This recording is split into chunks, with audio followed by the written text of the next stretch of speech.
કચેરીએ સ્ટેન્ડિંગ કમિટીની બેઠક યોજાઈ હતી। કુલ 144 કરોડના વિકાસ કામોની 60 દરખાસ્તો મંજૂર કરવામાં આવી છે।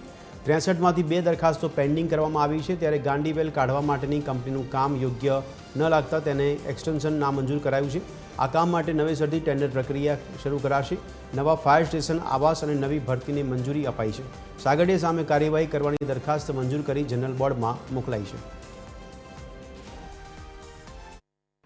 કુલ 63 દરખાસ્તની અંદર 2 દરખાસ્તને વધુ અભ્યાસ અર્થે પેન્ડિંગ રાખવામાં આવી છે અને એક દરખાસ્ત જે મોરબી રોડ ઉપર ગાંડીવેલ અને જે રાજી નદીના પટ્ટીની અંદર જે ગાંડીવેલ કામ કરતી કંપની છે, એજન્સી છે, એને 2 વર્ષનો કોન્ટ્રાક્ટ હતો ને વધુ 1 વર્ષ માટે એને કામ માટેની એક દરખાસ્ત માનનીય મ્યુનિસિપલ કમિશનર બ્રાન્ચમાંથી આવી હતી।